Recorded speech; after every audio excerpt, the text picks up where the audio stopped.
Hola, ¿qué tal comunidad de filosofía y humor? ¿Cómo han estado? Están escuchando como siempre un podcast de filosofía y humor, ustedes ya saben.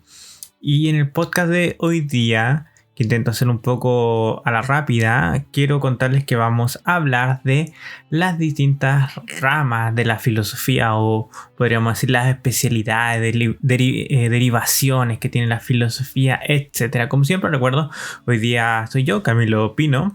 No está la Cali conmigo, curiosamente la Cali está a unos 2 o 3 metros, 4 o 5 metros en línea recta de donde estoy, en otra pieza, pero está haciendo otras cosas y está grabando otro material para internet, pero por lo mismo hoy día estoy yo solito y ya nos va a acompañar en otro podcast ella. Así que de este podcast se viene un poco a la rapidita y es porque en verdad nos saltamos el podcast de la semana pasada. Sí, hemos estado súper ocupados. Ustedes se imaginan en qué puede estar ocupado un filósofo y en cuarentena, pues estamos ocupados en muchísimas cosas. Sí, pero para darle más vueltas al asunto, entramos derecho al tema. Les recuerdo siempre darle like a Filosofía y Humor, compartirlo en las redes sociales con sus amigos, gente querida, enemigos, etcétera, con la gente en la calle, cuando ustedes estén en la fila gigantesca a veces para ir al supermercado, manteniendo esa, obviamente, la distancia social necesaria, pero le dice, usted que está delante mío ha escuchado el podcast de Filosofía y Humor, lo está siguiendo en Instagram. Si él dice que no, pues lo recomienda lo que hacemos nosotros. Así que eso, como siempre, les vamos a tener noticias pronto. Obviamente queremos hacer un live, por si acaso a los que están escuchando, queremos hacer un live muy pronto porque vamos a llegar a 200.000 seguidores en Instagram, lo cual para mucha gente es bastante, incluso para mí es bastante. Entonces queremos hacer un live muy entretenido ahí con la Cali, así que los que están escuchando el podcast, preparen alguna que otra pregunta para decirnos ahí. Nosotros les vamos a contar un par de cosas más o menos de la fundación y de cosas que estamos haciendo y otros proyectos paralelos, pero vamos directamente a lo que nos trae ahora, que sería la filosofía específicamente y cuáles son sus ramas específicas y cuál es el objeto del estudio, como ustedes verán por el título del podcast.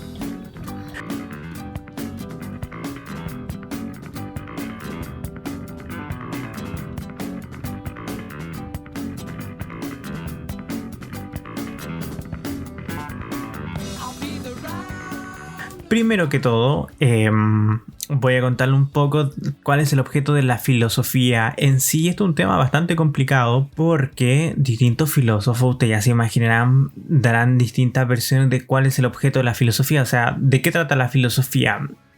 Por ejemplo, la física trata de los objetos en movimiento, la biología trata de los seres vivos, desde las células hasta los grandes, inventando mamíferos en la actualidad, etcétera.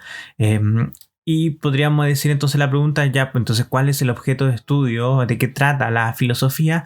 Y muchos filósofos dirán distintas cosas. Esa es la dificultad que tiene el asunto. Probablemente muy pocos físicos discreparán de qué trata la física, pero lo más probable es que muchos filósofos discrepen de cuál es el objeto de estudio específico de la filosofía. Entonces, por cosas muy pedagógicas, yo voy a guiarme más o menos el día de hoy en que el objeto de estudio de la filosofía vamos a hacer lo que piensa Aristóteles. O sea, la filosofía entonces se ocupa de la realidad de todo. Eso más o menos lo que dice Aristóteles, eso más o menos lo que pensaba también Platón, probablemente lo que pensaba de cierto modo Sócrates, y lo que se ha pensado históricamente mucho en la filosofía, probablemente Hegel también, que es un filósofo de hace unos cuantos siglos atrás, hace muy poco, también pensaba que la filosofía, el objeto de estudio de la filosofía era todo de la realidad en cuanto tal, la totalidad de la realidad, es decir, todo. Y ahí obviamente hay discrepancias, todo, pero justamente el mundo contemporáneo es donde más se ha cuestionado cuál es el objeto de estudio de la filosofía en cuanto tal. Entonces podemos estoy pensando en personas como Zizek, que dice, mire, la filosofía es un poco más humilde que es el estudio del todo y no sirve más o menos para entender o develar el mundo en el que nosotros participamos día a día. Ok, esa es la definición de Zizek, etc. Ustedes pueden tener otras, no diría definiciones, pero más o menos marcos de estudio de qué es el objeto de la filosofía.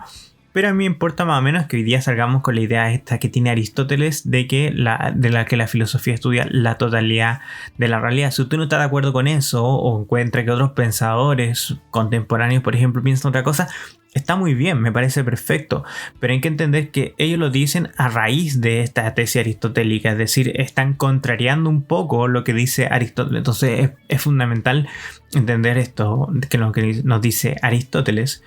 Y en el libro de metafísica, tenemos un podcast paralelo de un curso de metafísica de esto. En el libro primero, entre el 980A y 993A, que son las líneas específicas de ese libro de metafísica, Aristóteles nos dice que la filosofía se ocupa sobre todo de la indagación de las causas y de los principios. ¿Qué quiere decir de las causas y los principios? Volvamos a esta idea que estábamos recién hablando de qué trata la filosofía. La filosofía, al tratar de toda la realidad y de todas las cosas, es muy difícil tratar la realidad y todas las cosas de manera particular. Voy a poner un ejemplo específico. Muy difícil hablar del ser humano, de todo el ser humano, porque si hablamos de todo el ser humano tenemos que hablar de mí, tenemos que hablar de la Cali, de ustedes que nos están escuchando, etc. Entonces eso es inabarcable porque necesita una cantidad de tiempo, reflexión, estudio infinito. Cada una de las personas es un mundo en sí. Entonces, ¿cómo podemos hablar de todos los seres humanos a la vez? Bueno, la respuesta es obvia, y es que hay que hablar de todos los seres humanos en general, o aquello que nos hace a nosotros seres humanos, aquello que compartimos todos los seres humanos a la vez, al mismo tiempo, en todos los espacios de nuestra existencia, en todos los tiempos de la existencia. Es decir, desde que el ser humano es ser humano hasta que el ser humano sea ser humano, vamos a tener ciertas características, por ejemplo, una naturaleza humana. Usted puede estar de acuerdo que no hay una naturaleza, ok, ese es otro debate, pero el punto es que esas reflexiones van a abarcar a todos los seres humanos, y eso es lo que trata la filosofía. A la filosofía no le interesa Juanito, Pedrito, ni Camilo Pino, ni ustedes en específico, sino le interesa el ser humano en cuanto tal, y estudiando al ser humano en cuanto tal, de manera general, puede hablarlo de todo. Ese es el modo en que la filosofía se ocupa de la totalidad de la realidad. Y también nos dice obviamente Aristóteles en ese mismo libro, La Metafísica, acerca de qué son las primeras causas y los principios. Y justamente otra forma en que la filosofía trata de toda la realidad es a través de sus causas. O sea, si nosotros entendemos qué es lo que causa algo, cuál es ese primer principio, cuál es la base, el originario de algo, nosotros podemos entender, por ejemplo, cuáles son sus derivaciones, cuáles son sus implicancias, etc. Voy a poner un ejemplo, por ejemplo, que nosotros lo hemos abatido en algunos otros podcasts anteriores. ¿Cuál es la naturaleza humana? Es un tema filosófico clásico que todos conocemos y a mí me apasiona.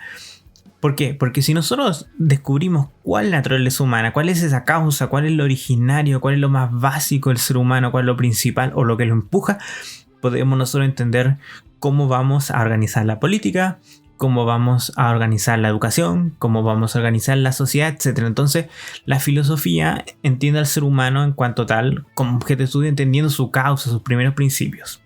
Y al mismo tiempo, Aristóteles nos dice que la filosofía, otra forma de entender la realidad en cuanto tal, es entendiendo su finalidad, porque si entendemos la finalidad, voy a volver al mismo ejemplo, el ser humano, si entendemos la finalidad del ser humano, podemos entenderlo de cierto modo, en su completitud. Por ejemplo, si nosotros descubriéramos, porque todavía siguen siendo teoría, descubriéramos cuál es la finalidad del ser humano. ¿Es la finalidad del ser humano, por ejemplo, trabajar nuestra intelectualidad? Ok, si eso es correcto, nosotros podemos entender cómo tiene que ser nuestra educación, cómo tiene que ser nuestra política, cómo tienen que ser muchos otros factores de la humanidad o del modo en que vivimos nosotros. Explicándome en simple, si nosotros entendemos la finalidad del ser humano o de la realidad o de tal objeto o de cual situación, nosotros de cierto modo podemos entender también todo lo que hay entre medio. Es un poco, no quiero profundizar en eso está la metafísica de Aristóteles en el libro primero, donde Aristóteles más o menos se pregunta y reflexiona de cuál es el objeto de estudio de la filosofía. Como les dije en síntesis, la realidad, la totalidad, el todo en cuanto tal, y llega a ellas a través de la generalidad, los primeros principios y sus finalidades. Entonces, también podemos recordar en este tema que la filosofía es una ciencia que no está subordinada por ninguna otra ciencia. Por eso es la ciencia primera o la ciencia más elevada. Algunos me irán escuchando este podcast, este ego de los filósofos. Más allá del ego, esto es una cosa de ego. La filosofía nace como la ciencia primera o la ciencia más elevada. Esto lo podemos ver que, por ejemplo, va a dar un caso muy particular de lo que estamos viendo nosotros en estos momentos. En estos momentos que tenemos el coronavirus, fíjense que todo, por ejemplo, los temas de salud están rondando en función de optimizar el coronavirus, o los temas sociales, políticos y económicos están optimizándose para poder sobrevivir a esta crisis. Entonces, incluso en estos momentos estamos haciendo, como podría decirlo, algunas paréntesis económicos para salvar muchas vidas. ¿Eso qué quiere decir? Que la economía se subordina a la vida de las personas o al buen vivir de las personas. Entonces quiere decir que las personas están sobre la economía y no la economía por sobre las personas. Y es por eso que podemos acomodar la economía, de cierto modo, poner algunos paréntesis, cerrar algunas cosas, abrir otras, etc. Solo en función de que este proceso de administración de la economía ayudará a que las personas vivan mejor, etcétera, o por lo menos se mantengan vivas. Entonces, si se fijan, hay ciertas cosas que se subordinan a otras. El ejemplo que podemos dar es que la física, por ejemplo, se subordina a la filosofía porque la física no cuestiona en sí su objeto de estudio. La física, de cierto modo, asume que existen objetos y objetos en movimiento, porque el objeto de estudio de la física son los objetos en movimiento. Pero para que la física funcione, para que la física reflexione, no puede dudar o poner entre paréntesis el objeto de estudio, que son los objetos en movimiento. La biología, por otra parte, trata de los seres vivos. Pero la biología nunca se cuestiona si es que existen o no los seres vivos. Entonces se dan cuenta, si existe una ciencia específica que sí puede cuestionar si existen las cosas en sí, que sí puede cuestionar si existen los seres vivos, sería la filosofía. Es decir, esta ciencia, la física, la biología, la química, etcétera, todo lo que he nombrado, de cierto modo se subordinan a la filosofía. ¿Por qué? Porque la filosofía es aquella ciencia primera que es de los primeros principios y que puede cuestionarlo todo. Por eso es la ciencia más alta, más elevada. La filosofía no se subordina a ninguna otra cosa, mientras que todas las otras ciencias de cierto modo están subordinadas a la filosofía. Ese es el ámbito.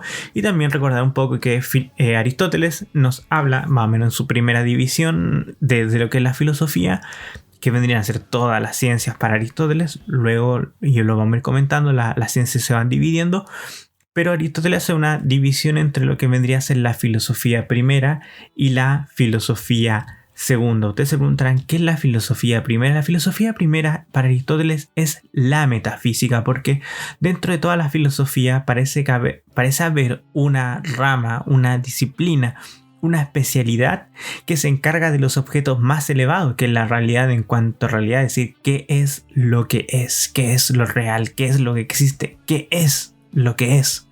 Y esa rama específicamente, la filosofía, se llama metafísica. Volveremos en ella prontamente. Pero recordad que Aristóteles dice, existe otra que se llama la filosofía segunda, que también se pregunta sobre la realidad, pero una realidad mucho más particular. Yo me lo imagino así. La filosofía, digamos, la realidad es como una línea, y la metafísica se encarga de ver cuál es el primer punto de esa línea y cuál es el último punto de esa línea. Y todo lo que está en medio de esa línea son la filosofía segunda, que para Aristóteles vendría a ser la física, la biología, la química y todo lo que nosotros conocemos en el mundo actual como las ciencias naturales. Es decir, para Aristóteles eran filosofía también. Obviamente después se fueron especializando y separando de la filosofía, pero Aristóteles llamaba a las ciencias naturales filosofía segunda. ¿Por qué? Porque la filosofía primera, la metafísica, tocaba los primeros principios, como hemos hablado anteriormente, y los fines últimos, que eran los objetos propios de la metafísica, y todo lo que está en medio de la realidad, el mundo físico, el movimiento, la vida, etc., estaba relacionado con estas filosofías segundas o las ciencias como las tenemos en la actualidad. Eso primero para introducirnos, eso es a grandes rasgos y de manera muy esquemática, muy gruesa, el objetivo de la filosofía, el objeto de estudio de la filosofía, que, si ustedes me perdonan, podemos tratarlo en un podcast en sí. Entonces ahora nosotros vamos a entrar en las ramas más conocidas de la filosofía, la cual existen varias. Yo creo que voy a nombrar unas 6 o 7 que son las más conocidas, que son las más generales, y luego eso vamos a pasar a unas cosas que son mucho más particulares. Obviamente no vamos a hablar, por ejemplo, el existencialismo, ni el nihilismo, ni el empirismo, etc. Porque esas no son ramas de la filosofía, sino que son escuelas, son, por así decirlo, abordajes en que nosotros abordamos, válgase un poco la redundancia, ciertos problemas. Porque un problema, por ejemplo, de teoría del conocimiento, nosotros lo podemos abordar empíricamente, lo podemos abordar idealísticamente, etc. Entonces son como escuelas, son como equipos de fútbol filosóficos donde algunos filósofos se inclinan para resolver estos tipos de problemas.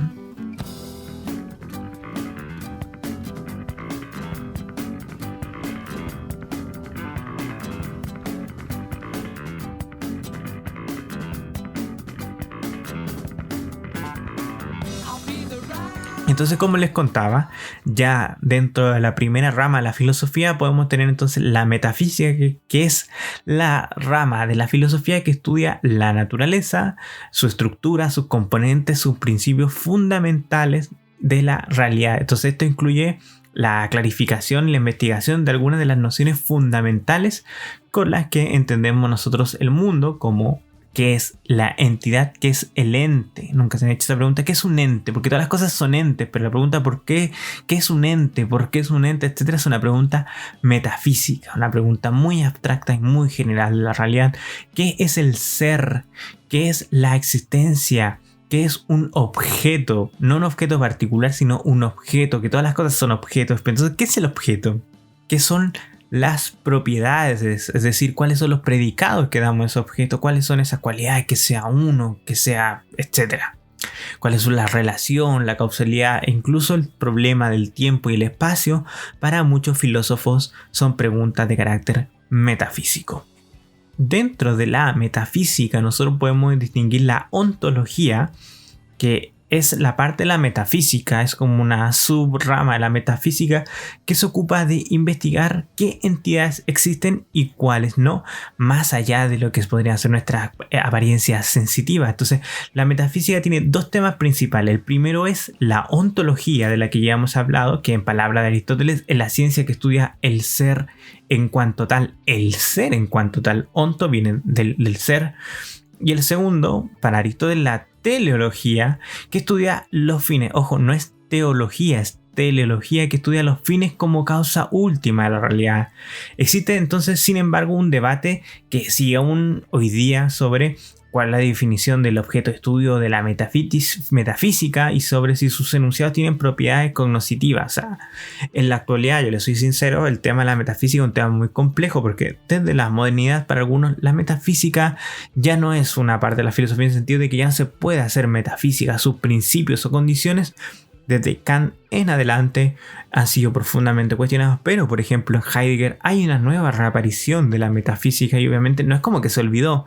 Cualquiera que estudia a Aristóteles, cualquiera que estudia a Santo Tomás o a Platón, los temas metafísicos son temas propios del estudio.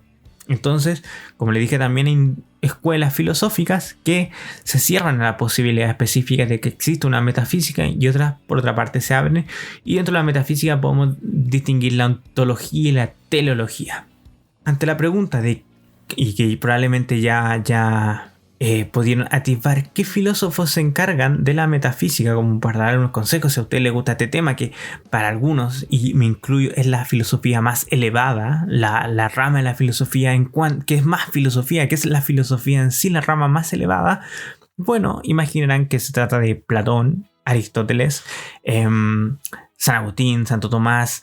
Kant, de cierto modo, también trata el tema de la metafísica, como les dije. Heidegger, podemos poner a Descartes también en un aspecto, etc. Entonces, la mayor parte de los grandes filósofos de la historia de la humanidad han tocado el tema metafísico, por así decirlo. El tema metafísico es el tema filosófico en cuanto tal. Pasamos a la segunda rama de la filosofía en este como esquemático resumen que estoy haciendo, que se llama gnoseología, con GN, gnoseología, o que también algunos llaman la teoría del conocimiento, la cual es la rama de la filosofía que estudia la naturaleza, el origen y los límites del conocimiento. La gnoseología trata, de cierto modo, de los conocimientos particulares. Si ustedes han preguntado la pregunta acerca de si todos vemos el color rojo de la misma forma, porque para algunas personas no sienten un dolor específico, todos vemos, por así decirlo, o escuchamos las mismas cosas del mismo modo, etc. Esas preguntas son preguntas acerca de teoría del conocimiento. La teoría del conocimiento, como les dije, es cómo nosotros conocemos. Es el estudio filosófico de cuáles son las condiciones y posibilidades de nuestro conocimiento y nuestro conocimiento de la realidad. Es un tema que a mí personalmente me encanta, me fascina la teoría del conocimiento. Y si tuviera que recomendarles a un gran filósofo, obviamente siempre vamos a volver a Platón, siempre a Aristóteles, que son filósofos que de cierto modo tocaron todas las ramas de la filosofía. Pero por ejemplo René Descartes. René Descartes, en su discurso del método, por ejemplo, plantea la pregunta acerca de si los sentidos nos engañan o incluso si la razón nos engaña. Y ahí hay una teoría del conocimiento, porque la pregunta de Descartes es ¿qué podemos conocer nosotros? ¿Cuáles son nuestras capacidades de conocer? En Kant, por ejemplo, también hay una teoría del conocimiento, en el sentido de que la crítica a la razón pura de Kant, la pregunta es cuáles son los límites o posibilidades de la razón para conocer la realidad o que conocemos la realidad. Y esa pregunta, si ustedes se fijan, es una pregunta acerca de teoría del conocimiento. Pasamos a la siguiente rama de la filosofía, que es la epistemología, que es la rama de la filosofía que estudia el conocimiento científico, su naturaleza, posibilidades, alcances, fundamentos. Y algunos conocen la epistemología como la filosofía de la ciencia. Algunos me dirán, es que no es lo mismo filosofía de la ciencia que la epistemología. Ok, eso depende de condiciones muy particulares, es decir, en algunos autores hay una diferencia entre filosofía de la ciencia y epistemología, etc. Pero a grandes rasgos, epistemología, episteme significa un conocimiento científico, un conocimiento de lo verdadero, que se contrapone a doxa, que es el conocimiento por opinión. Pero a mi punto, lo que voy acá, cuando hablamos de epistemología, es una rama de la filosofía de la ciencia. Algunas otras personas incluso me dirán, y todo esto es discutible, obviamente estamos en filosofía, que la epistemología es una teoría del conocimiento, porque si la epistemología trata de cuáles son las condiciones de por qué, por ejemplo, la ciencia es ciencia, básicamente se vuelve al problema de cómo entendemos nosotros que entendemos de la realidad. Ok, yo concedo ese punto. Para algunas personas, teoría del conocimiento y epistemología son lo mismo.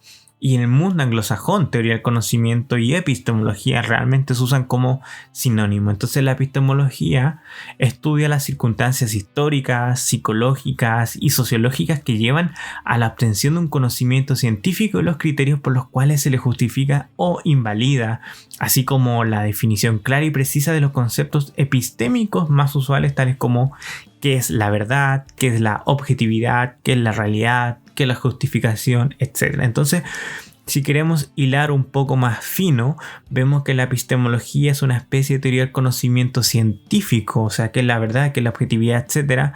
A diferencia de la teoría del conocimiento de qué es lo que conocemos, podemos confiar en nuestros sentidos, podemos confiar en nuestra razón.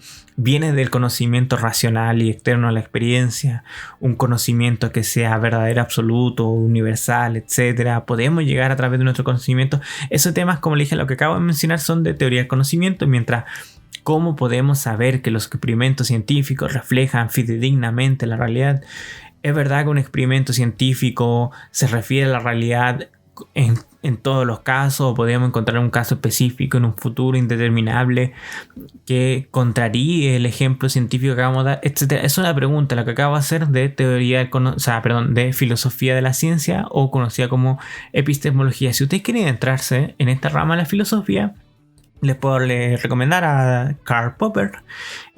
Puede que no les guste, yo no soy un gran fanático de Karl Popper. Yo leo a Karl Popper el teoría en filosofía de la ciencia.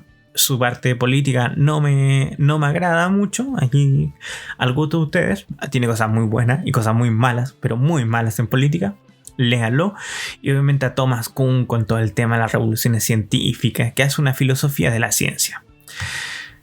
La siguiente rama de la que podemos hablar es la lógica, que es la ciencia formal y rama tanto de la filosofía como de las matemáticas, que estudia los principios de la demostración y la inferencia válida, las falacias, por ejemplo, las paradojas, la noción de verdad, etc. De eso trata la lógica, y aquí también, como todo lo que hemos hablado en las ramas anteriores, hay muchas discusiones, hay muchos problemas, hay muchas cosas complejas. nosotros llamamos, por ejemplo, lo que estudiamos todos, o yo creo, no he comparado todas las mallas universitarias, pero lo que estudiamos filosofía en la universidad tenemos este ramo y le llamamos lógica formal, que se encarga de estudiar cuáles son las relaciones lógicas formales de, por ejemplo, las argumentaciones, de cómo se desprenden de ciertas premisas, ciertas conclusiones, de cómo de premisas verdaderas se siguen conclusiones que necesariamente son verdaderas, etcétera, etcétera, etcétera. Debo decirles que la lógica es la parte que a mí más me cuesta dentro de toda la filosofía, y dentro de esta semana he leído bastantes temas de lógica y hay una lógica informal. A mí me pareció muy interesante porque yo siempre asumí que todos hablábamos de lógica formal. Hay una lógica informal que es la lógica aplicada al lenguaje específico de una cultura, etc. Pero no quiero entrarme en ese punto. Si a usted le interesa la lógica, que está muy relacionada con el pensamiento matemático, al pensamiento científico, al pensamiento informático y estas categorías, estos modos en que proceden los razonamientos de todas las ramas filosóficas, que es análogo a la forma en que proceden los razonamientos matemáticos, científicos, etc. Si a ustedes les gusta este tema, tienen que leer, por ejemplo, a Frege. Voy a explicar un poco qué pasó con la lógica. Aristóteles, que es un tipo, como ya sabrán, más brillante a no poder, tiene un tratado de lógica y ese tratado ha sido importante o se ha mantenido vigente para la historia de la humanidad casi hasta el siglo pasado. Si se acuerdan, hace unos minutos atrás yo le hablaba que la metafísica no es la misma después de Kant. Kant da un giro copernicano en todo este tema, pero Kant, por ejemplo, nunca se dedica a la lógica porque Kant dice que todo de lógica, todo lo importante escrito en lógica ya lo escribió Aristóteles. Es increíble. O sea, Kant, que es un tipo brillante, cree que no hay más lógica que la lógica que dijo Aristóteles, que puede ser muy sensata. Pero en el siglo pasado, Frege le da un vuelco a la lógica y se da cuenta que el sistema lógico de Aristóteles, si bien era muy práctico y que daba muchas soluciones, no daba cuenta de la realidad en cuanto tal. Es decir, la rama de la lógica desde Aristóteles, es decir, antes de nuestra era, durante varios miles de años, que tuvo más o menos un monopolio, muy sensato también que haya tenido un monopolio de la rama de la lógica, no daba cuenta de problemas filosóficos contemporáneos específicos, algunos problemas filosóficos, como les decía.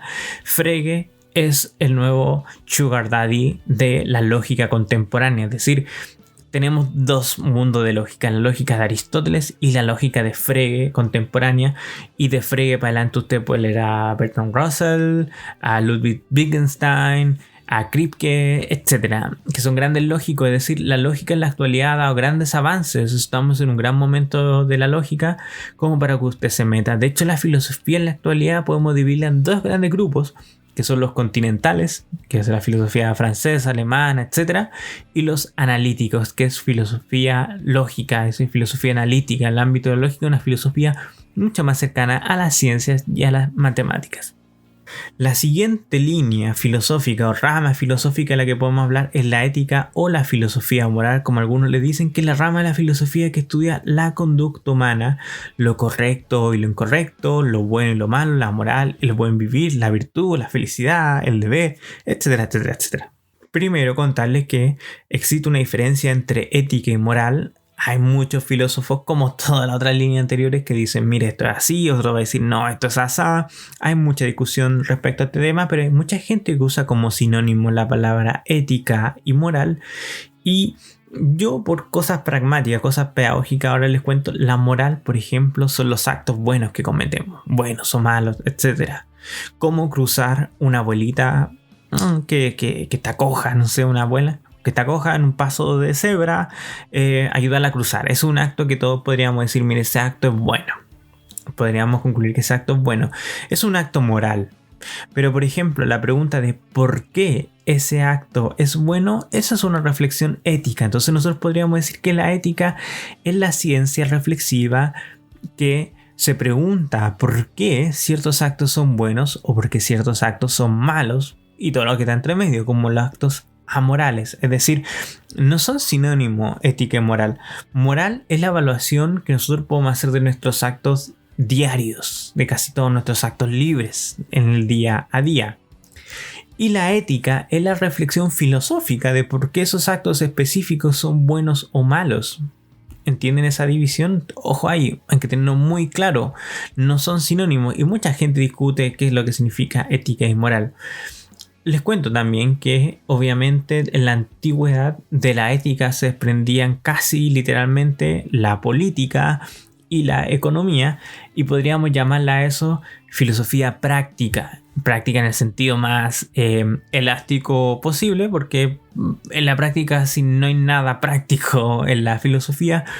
Pero de todas las líneas de la filosofía, la ética, la política y para algunos la economía ligada a la filosofía son ramas de la filosofía que se pueden aplicar de cierto modo a nuestro diario de vivir. Sí que no se pueden aplicar todas las demás y al mismo tiempo sin que ninguna sea aplicable al mundo concreto. Pero es una discusión para Aristóteles o los antiguos. En la ética y la política había una relación muy, muy cercana y obviamente junto con la economía. En la actualidad se han diferenciado tanto al punto que nosotros podíamos reconocer que la economía no es una rama de la humanidad. Yo estoy convencido de que sí, que la economía es de humanidad, pero para algunos no. Entonces también contarle un poco que en la actualidad, en el mundo contemporáneo, existen así como unos cursos, programas, no sé qué, de ética laboral, ética de la medicina, ética empresarial, como usted le ponga a todo esto. Y eso obviamente es un tema muy complejo porque la ética es una sola ciencia, en el sentido de que la ética laboral para mí, o mejor dicho, la ética empresarial, es simplemente una excusa para crear cursos y programas y cosas así. O sea, es evidente que aquel que es ético en la empresa o aquel que es ético en cuanto tal es una buena persona en la empresa, es una buena persona en la familia, es una buena persona en los negocios, en el club deportivo, etc. ¿Se entiende el punto? No existe esto de que hayan ramas separadas de la ética o esferas específicas donde la ética opere de un modo y que no opere del mismo modo en otro ámbito. Entonces, simplemente son como inventos contemporáneos. La ética es una en todo lugar y uno actúa éticamente en el supermercado así como en la casa. De hecho, si uno actúa de manera buena en el supermercado y en la casa, sí, se vuelve una mala persona, da lo mismo. Sigue siendo mala persona en la casa. Aunque no le pegue a sus hijos, una cosa así, ya cometió una falta moral. Eso en el ámbito simplemente para decir que todas estas cosas como ética laboral, ética empresarial, ética no sé qué, son simplemente inventos contemporáneos. Pero, por ejemplo, hay otras cosas que yo sí justifico. Por ejemplo, la bioética. La bioética es una rama de la ética, que ya es en sí una rama de la filosofía, que toca temas específicamente medicinales. No es que sea, como les dije anteriormente, como una subdivisión artificial que se creó, sino porque, como en la actualidad, la biología, la ciencia, la técnica, el mundo científico ha avanzado tanto, aparecen problemas que no son muy claros de resolver, que obviamente son temas de la ética en sí, que temas que han atravesado a la humanidad, pero son temas muy difíciles de resolver en el mundo contemporáneo y requieren de un análisis muy específico, es decir, un problema ético, no matar a una persona inocente, es una cosa más o menos evidente, más o menos que dicen casi todas las escuelas éticas, no matar a un inocente. Pero por ejemplo en el mundo contemporáneo tenemos el problema de qué pasa con la eutanasia, qué pasa con el aborto, qué pasa con los terroristas, qué pasa con esto o aquello, etcétera, donde nos enfrentamos a personas que no son inocentes o que no son tan inocentes, o que para algunas personas no son personas, o que para algunas personas han dejado de ser personas, etcétera. Entonces se dan cuenta que sí, la bioética necesita un tratado especial porque hay que meditar con más detención ciertos problemas específicos de esta línea. Pero la bioética no es que sea una línea diferente a la ética, no es que sea una ética paralela, sino que simplemente es la ética aplicado a asuntos relacionados con el mundo biológico, la medicina, la salud, etc.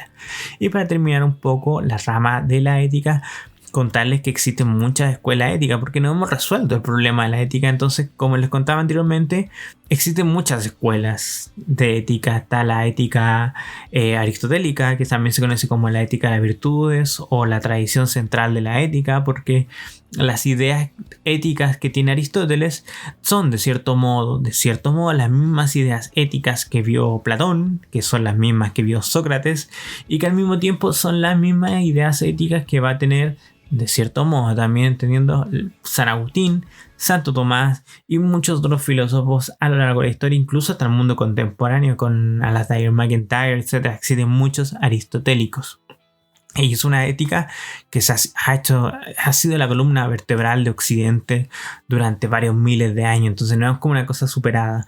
Pero también podemos decir que está la ética kantiana, que de cierto modo intenta buscar los mismos objetivos que la ética aristotélica, pero su proceder, su modo, su técnica es diferente, porque intenta fundamentar estas ideas éticas en la razón, la libertad humana, mientras que Aristóteles de cierto modo está fundamentando todo esto en la naturaleza humana, que es una naturaleza biometafísica. Ese es otro tema y otro podcast gigantesco.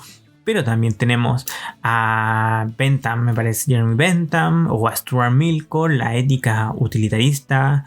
Tenemos a Rawls, que si bien está hablando de una filosofía de la justicia, una filosofía política, también tiene un trasfondo ético, etcétera, etcétera, etcétera. Entonces tenemos decenas de escuelas éticas que la mayor parte de ellas, aunque no lo crean, están de acuerdo en la mayor parte de las cosas, pero el diablo se esconde en los detalles y justamente por la cual existen diferentes escuelas éticas entre otros problemas, y obviamente tenemos escuelas éticas que no son escuelas éticas en cuanto tal, por ejemplo relativismo, es decir, cualquier persona que se llama a sí mismo un relativista de cierto modo está diciendo implícitamente que no existe una ética, porque al final de cuentas si cada persona puede tomar sus propias, si cada persona tiene sus propios principios morales, todos y cada uno tiene principios morales distintos, básicamente no existe nada en común y por ende no existe la ética.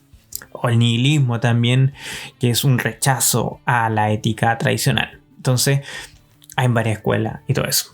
Me estoy alargando mucho, así que paso rápidamente a la estética, que es otra de las ramas tradicionales de la filosofía, y es la rama de la filosofía que estudia la esencia, la percepción de la belleza y la filosofía del arte.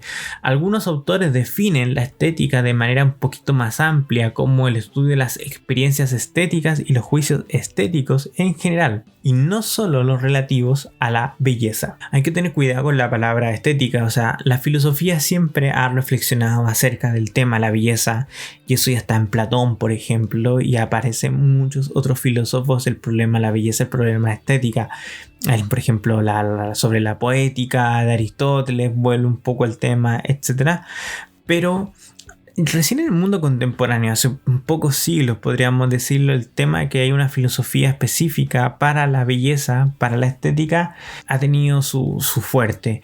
Pero por ejemplo Kant tiene tratados acerca de lo bello y lo sublime, que podríamos decir que son tratados acerca de la estética. Para algunos también la crítica del juicio de Kant es un tratado acerca de la estética, pero como les dije hay que tener mucho cuidado con la palabra, porque cuando Kant, por ejemplo, se refiere a la estética, se refiere a la estética trascendental, que son las percepciones, es decir, la estética es lo que percibimos, y para Kant lo que primero que percibimos es el tiempo y el espacio. Entonces si usted se va por esa línea kantiana reflexión acerca de la estética trascendental, probablemente desemboque más en la metafísica que en una obra de arte. Entonces ojo ahí con la palabra estética o con la idea estética en distintos filósofos a lo largo de la historia de la humanidad. Entonces, la estética así definida es el campo de la filosofía que estudia el arte y sus cualidades, tales como la belleza, lo eminente, lo feo, la disonancia, la armonía, etcétera, etcétera, etcétera. La estética es la rama de la filosofía que estudia el origen del sentimiento puro y su manifestación, que es el arte, y se puede decir que la ciencia cuyo objeto primordial es la reflexión sobre los problemas del arte y la estética, porque analiza filosóficamente los valores que en ella están contenidos. O sea, la pregunta de por qué algo es bello, por qué algo es armonioso, por qué nos causa este placer estético, este placer sensorial, una obra de arte, escuchar una canción específica, leer ciertos libros, por qué nos causa un placer, nos eleva a nosotros como seres humanos. Esa reflexión es una reflexión de la estética. Si a usted le gusta, puede leer a Alexander Gottlieb Baumgarten, perdóneme por el apellido, quien dice que la estética es la ciencia de lo bello, misma a la que se agrega un estudio de la esencia del arte, de las relaciones de esta con la belleza y los demás valores. Esa es la definición actual más tradicional y que en el mundo contemporáneo entendemos como estética. Pasamos a la política, otra rama de la filosofía, algunas personas, como les dije ya anteriormente, dirán, mire, ¿sabe que la política en verdad es un derivado de la ética? Política, la palabra, no estoy muy seguro, pero viene de política, sería algo así como poliética, que vendría a ser como la ética de muchos o la ética de la ciudad. Sigo diciendo, ahí no estoy muy seguro de dónde viene, pero recuerdo hace muchos años leer un poco el origen de la palabra. Entonces ustedes miren, la ética y la política están muy relacionadas, hay una linealidad, porque es la ética de muchos. Entonces la filosofía política es la rama de la filosofía que estudia cómo debería ser la relación entre las personas y la sociedad y el Estado en el mundo contemporáneo, e incluye cuestiones y preguntas fundamentales acerca, por ejemplo, del gobierno, de la política, de las leyes, la libertad, la justicia, la propiedad, los derechos humanos, el poder político, la aplicación del código legal, qué es la autoridad, etcétera. Entonces, ¿qué hace un gobierno, no sé, por legítimo? ¿Qué derechos y libertades debemos nosotros proteger y por qué? ¿Qué forma específica debe adoptar nuestro gobierno? ¿Una monarquía, una autarquía, una oligarquía, un populismo, una república, etcétera? ¿Qué obligaciones tenemos nosotros como ciudadanos para los que nos gobiernan, para los otros ciudadanos, como le dije anteriormente, y cuáles son los derechos que son recíprocos quizás a estas obligaciones, etcétera?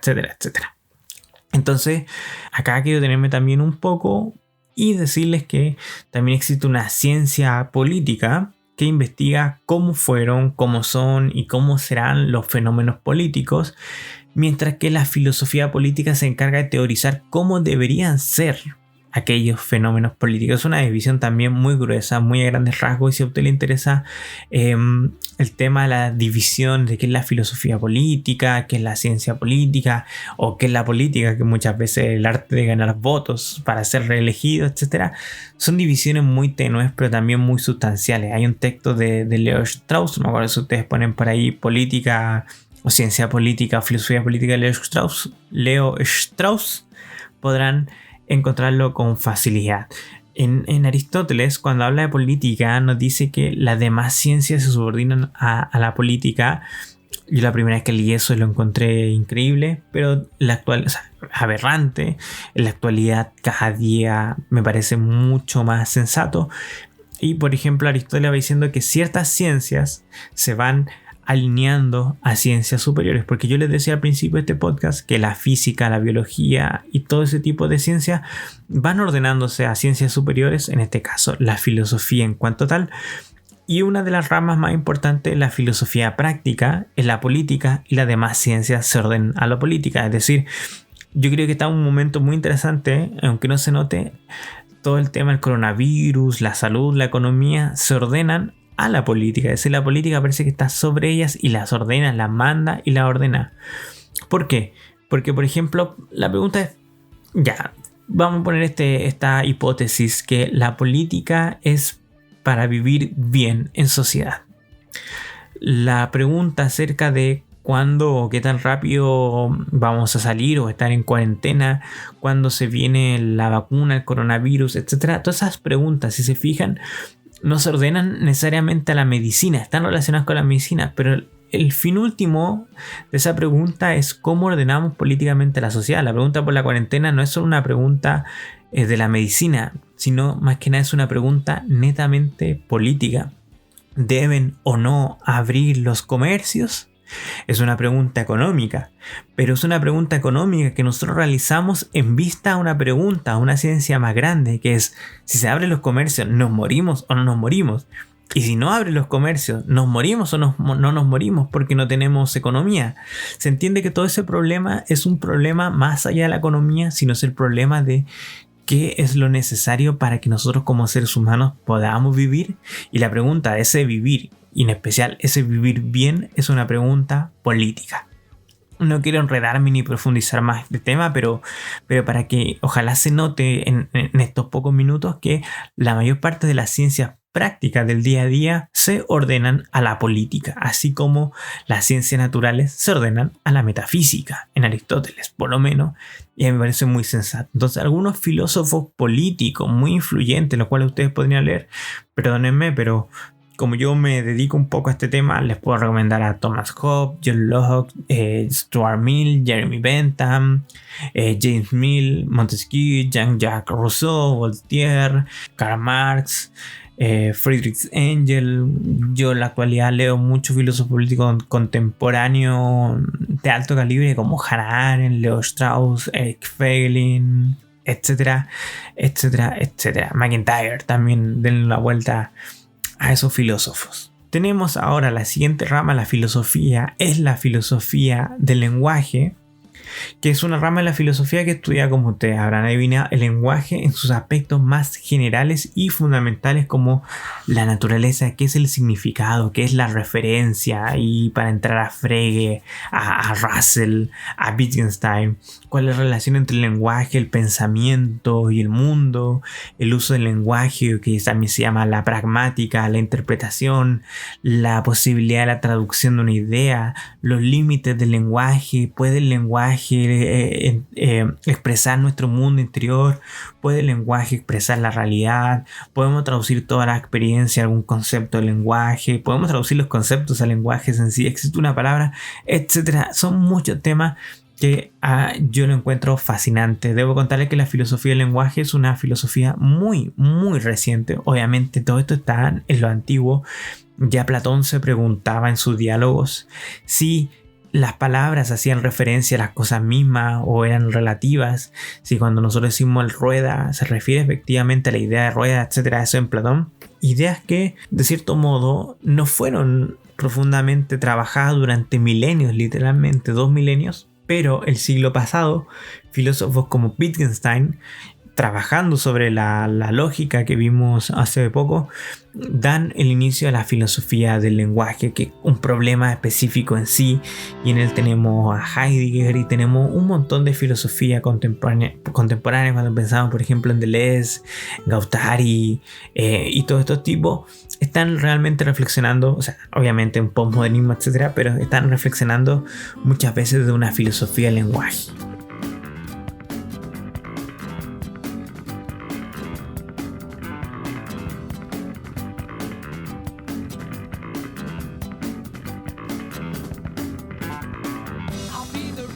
Esas son, a grandes rasgos, las ramas más importantes y conocidas de la filosofía. Y ahora quiero nombrar algunas ramas un poco menores relacionadas y muy discutibles. La primera, por ejemplo, es la filosofía de la naturaleza. Ustedes entenderán que la filosofía antes de Sócrates para muchos se conoce como la filosofía de la naturaleza porque su objeto de estudio era la naturaleza, específicamente dos factores, la esencia y el dinamismo, porque si ustedes se dan cuenta, la naturaleza en simple se trata de que todo cambia y a la vez nada cambia, es decir, si ustedes se ven a sí mismos, se dan cuenta que cada día si están en cuarentena, están cada día más gordos probablemente, más pelados, más no sé qué, etcétera, y van cambiando. Y es propio eso cambiar, pero a la vez son la misma persona, porque sería muy raro decir que la persona de ayer, el Camilo Pino de ayer, por ejemplo, es diferente al Camilo Pino del día de hoy, y sería muy raro decir que ese Camilo Pino es diferente al Camilo Pino del mañana. Entonces vemos que la naturaleza, esto que pasa en el ser humano, pasa en la naturaleza en sí, tiene dos características: la esencia, es decir, nada cambia, y el dinamismo, es decir, todo cambia. La disputa entre Parménides por una parte y Heráclito. Entonces la filosofía de la naturaleza versa sobre el mundo físico, pero en la actualidad ya no se trabaja mucho sobre ella porque se ha dividido y ciertas ciencias naturales han ocupado su lugar.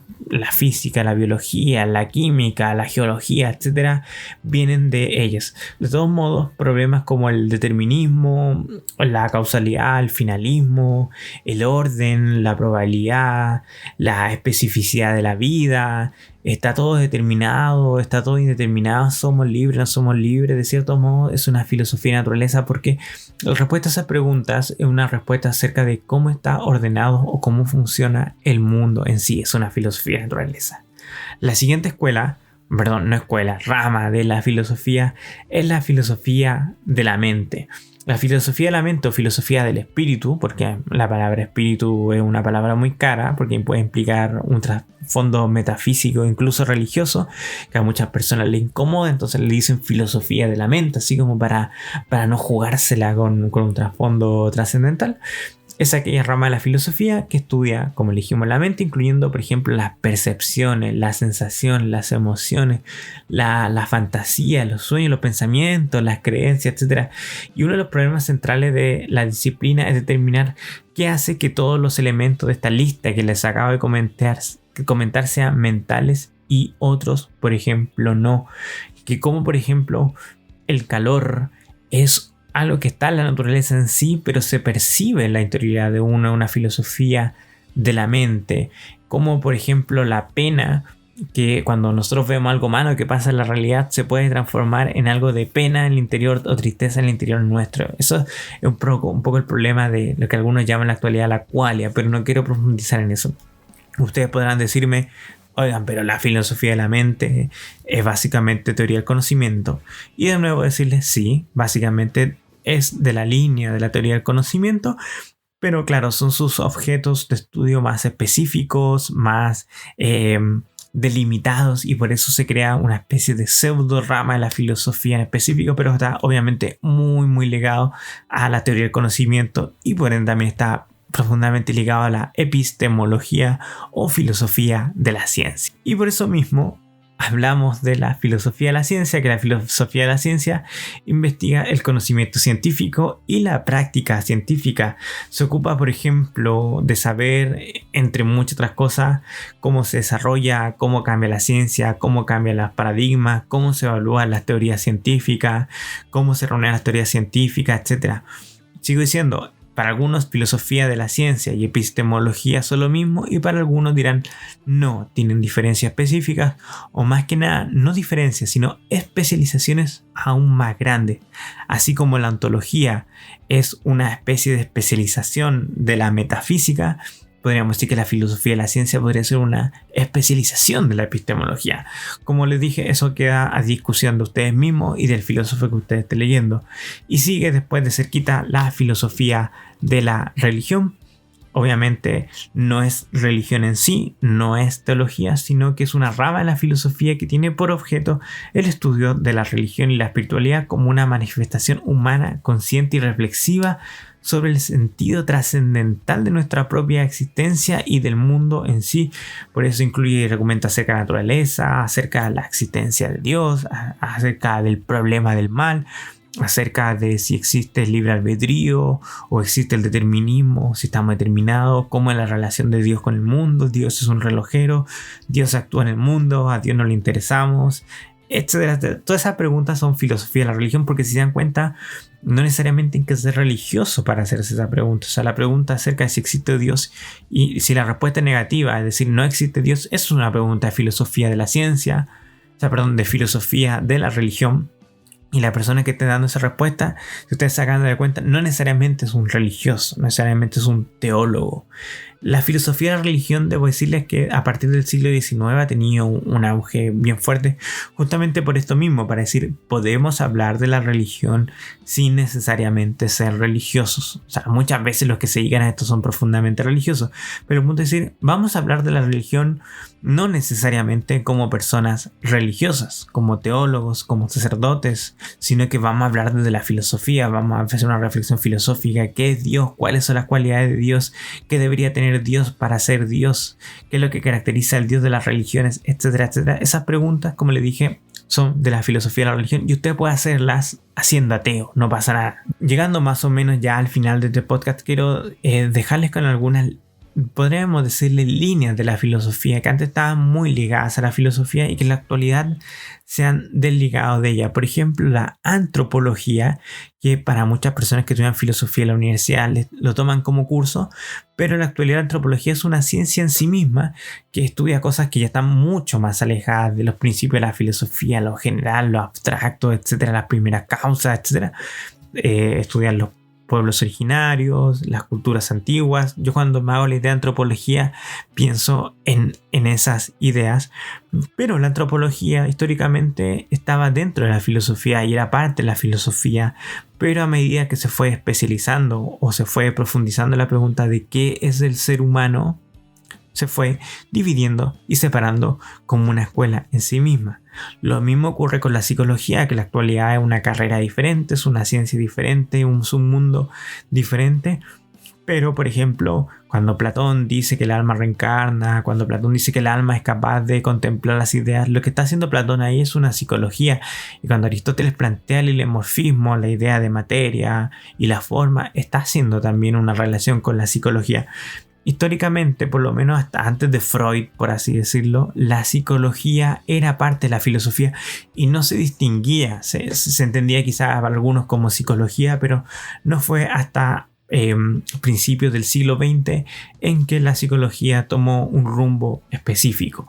Lo mismo pasa con la sociología y lo mismo pasó hace ya muchos siglos atrás con la física, por ejemplo, que como les dije, para Aristóteles y para los presocráticos y para muchos siglos de filosofía, la física era una rama de la filosofía. Por ejemplo, si ustedes escuchan nuestro podcast sobre los estoicos, cuando hablamos de los estoicos hablamos de la física, porque para los estoicos la física era un elemento filosófico. Yo estoy de acuerdo que es un elemento filosófico, pero su especialidad de los últimos siglos, en especial a partir de la modernidad, ha implicado que se convierta en una ciencia específica en sí.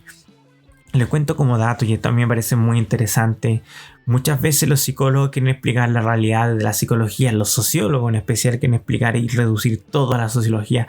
Los físicos quieren reducir todo a la física, quieren explicar todo de la física. Incluso los matemáticos o los economistas dicen no, es que todo el mundo se supedita a la economía, etc. Y hay un tema, ¿por qué todas estas disciplinas siempre quieren arrojarse para sí mismos la idea de que son la última palabra o el criterio último en la realidad que lo explica todo? Como diría un gran amigo mío, porque todas estas disciplinas son hijas de la filosofía y como son hijas de la filosofía, quieren ser aquellas disciplinas que lo expliquen todo. ¿Por qué? Porque al igual que su madre, la filosofía, tienen el ideal de ser la explicación última de la realidad, es decir, del mundo, de la existencia en general, del todo en cuanto tal, de los primeros principios y de los fines últimos, etc. ¿Por qué quieren hacerlo? Como les dije, porque son hijas de la filosofía. Y no es por ser egocéntrico, claramente esto no es por ser egocéntrico, pero si hay una disciplina que históricamente ha tenido el criterio acerca de qué es la palabra última de la realidad, tendría que ser la filosofía. Y por último, pasamos simplemente a enumerar algunas ramas especiales o especialísimas de la filosofía que son muy discutibles y que usted dirá, después de esto se le puede aplicar a filosofía a todo, y la respuesta es que sí, porque se puede abordar filosóficamente cualquier objeto de estudio si se la aborda desde la filosofía misma. Entonces, tenemos, por ejemplo, la fenomenología, que estudia el contenido de las expresiones conscientes, tales como los juicios, percepciones, emociones, etc. La fenomenología para mí es una escuela filosófica, es un modo de hacer filosofía, es como abordar esto fenomenológicamente, es como ser partidario de un abordaje, un método de soluciones filosóficas en específico. Así como está el empirismo, el existencialismo, existe la fenomenología. Pero también podemos hablar de la filosofía de la cultura, podemos hablar de la filosofía de la educación, la filosofía del derecho, que muchas personas toman ese ramo en la universidad, que es abordar ciertos problemas del derecho desde un punto de vista filosófico, que la ley natural, son todas las leyes por convención, no existe algo que sea universal detrás de ella, etc.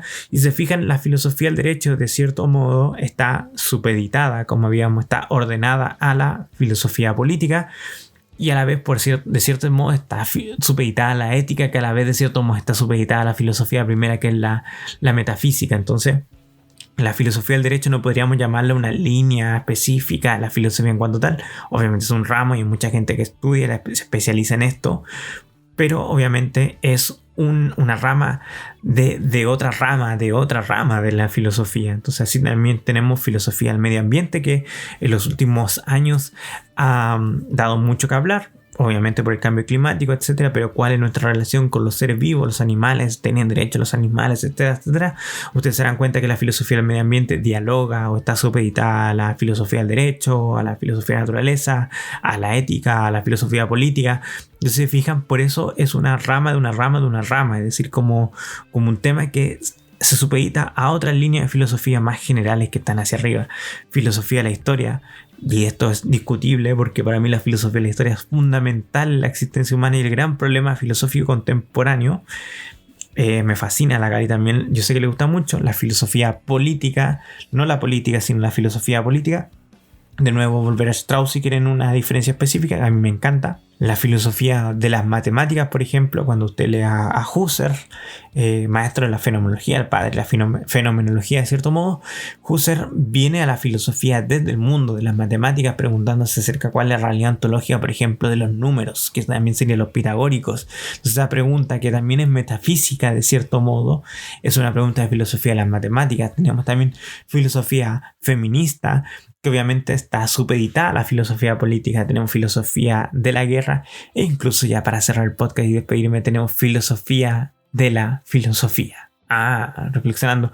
De hecho, todo lo que hemos hecho nosotros en este podcast es filosofía de la filosofía, porque nos hemos vuelto filosóficamente sobre la filosofía para explicar filosóficamente los problemas de la filosofía. Es decir, hemos estado haciendo filosofía de la filosofía.